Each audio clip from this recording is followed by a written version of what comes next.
The resume. Were you rooting for Rory yesterday? Seriously. We did actually day bet Rory on Friday. Oh man, It's unbelievable. Pat Costello did that. That wasn't my call. I was actually going to go with somebody else, but Patrick Costello, one of our fearless leaders, with the guys behind the glass in Bristol, he said, "You know what? You should day bet Rory with the way that he played in round one." Mm-hmm. Well, I guess on Friday and going into yesterday, that was good, obviously, as he was had two shot lead with 5 to go, and then played well. 2 putts played under really 4 well. feet that he missed, and then played well front 9 at the turn, and it all came apart down the stretch. Bryson had an amazing up and down, 55 yards out on 18, and won the tournament. Went nuts after that. We're going to get to something that it was juicy that somebody said over the weekend, also in a second here. I've never seen, I don't think, off the top of my head, a villain to a hero like Bryson. When did he become such a fan favorite? This guy was hated. And now everybody was going nuts for it. I don't have any recollection of anyone in sports that so quickly went from hated to loved overnight. Like, literally no one. No one. I can't, because when you're thinking of this. Was he hated by the fans or was he hated by players on tour? Yes. Yes would be the answer. Definitely by other guys on the tour. Yeah, definitely by the other guys on the tour. Yeah, like that was actually fun. I enjoyed that. We love rivalries. Sent out a big tweet congratulating him with a picture of them yesterday. I mean, anybody you would think about as a sports villain stays that way. It's hard to recover from that. Or you think hero to villain, not villain to hero. Aaron Rodgers was considered a hero for a long period of time. Now kind of has a villainous feel to him. I'm not saying he's actually hurting people, but, sports villain, not real life villain, obviously. But you never see it the other way, where the person was, I should put the sports in front of it. I like when you do that, CC. The sports villain into the sports hero. I'm trying to think. That's what I'm saying. I Good know luck. there has to be somebody that we're forgetting off the top of our head who's Good luck. turned the tide. Well, Kyrie seemingly has turned the tide in a little bit. Sports hero? No, but he's changed the narrative on himself. I don't think he's as villainous as a lot of people considered him to be prior to this season. Maybe. We were giving him his flowers a week ago. We got to say that, yeah. Okay, all right. So maybe you want to throw him in there, but he's not universally cheered like Bryson DeChambeau is now. We could think about that, and we can open it up at Unsports ESPN for people to weigh in on that on social media. So Joel Embiid, out of nowhere, was part of the Countdown cast the other night and crew.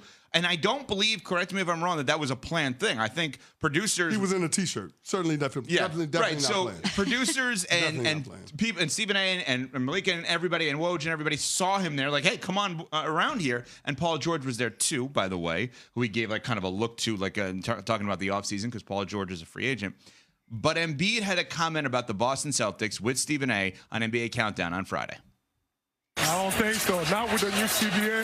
And then you also got to understand the whole East was kind of hurt this year, myself included. So you're saying you're coming next year? I mean, there's a pretty good chance. And Wilbon's sitting there pointing at him. Hold on, Wilbon. You're actually pointing at him because of the CBA. Huh? You should be saying ain't no damn dynasty because I'm in Philly and they're going to have to come to us. They know I'm right there.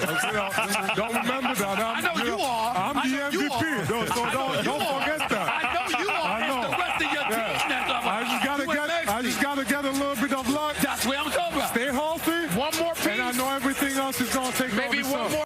All right, so he's asked about the Celtics dynasty.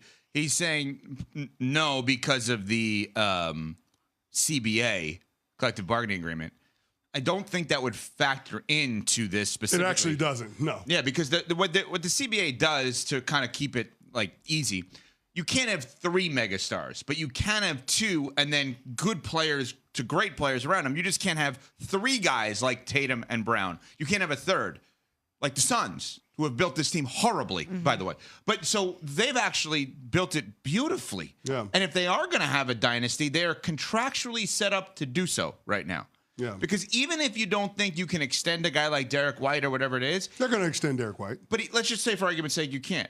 He's at a high enough salary where you can replace him by way of trade with other guys that are actually really good. Good players, yeah. So Embiid is actually beyond wrong in his assessment of this. Yeah, there's no doubt about it. I mean, the Boston Celtics are going to have 2 guys making $60 million plus, but they're also going to have 3 or 4 other guys that are going to be making $30 million plus. I mean, Derek White, Drew Holiday, Kristaps Porzingis, those guys are going to be there, and Derek White is extension eligible this summer.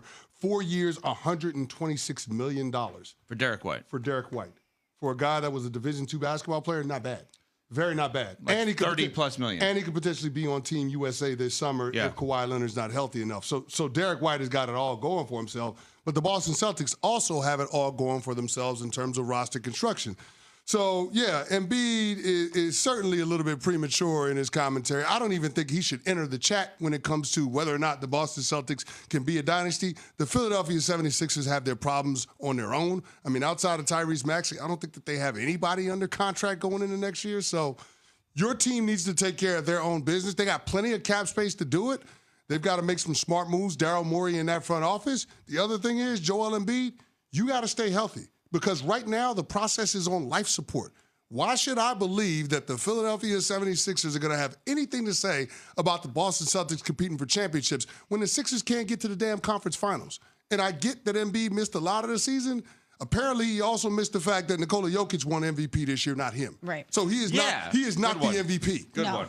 Nikola Jokic is the MVP. Absolutely right. So I guess that's the... what Embiid said, his comments kind of give me the ick. Like, you got enough problems to worry about without commenting on the Boston Celtics being a dynasty or having a chance for a dynastic run. That is a question that you punt on if you are a player, especially a star, trying to set the tone for the franchise, because you got to crawl before you walk. The 76ers are not in the conversation with the Boston Celtics. They have not earned that right. The Celtics made it to conference finals 6 of the last 8 years. Again, the Sixers have not been to the conference finals with Joel Embiid. Stop yourself. Yeah, to me, hearing these comments from Embiid, it just felt like the test results are in 100% hater. He's just hating on the Boston Celtics. And I can appreciate that. You know, you have certain feelings towards a team that is in a position where they're about ready to clinch the NBA championship. They're about to hang a banner, or seemingly we think they're about to hang a banner, and you're not there. But for you to say, oh, I'm right here, they're not going to be able to have a dynasty because I'm right here and my team's right here. Wake me up when you're there. Haven't we been saying this for year after year after year? And whether it's injury or something else, the 76ers and Joel Embiid are not in this position. No doubt. I just thought it was a little bold of him to say that the reason why Boston couldn't go on a dynastic run is because of him, when we've been waiting for him to be the reason why they're not in this position, and it hasn't happened. Upon further review coming up, but first, CC has this from Granger. Granger!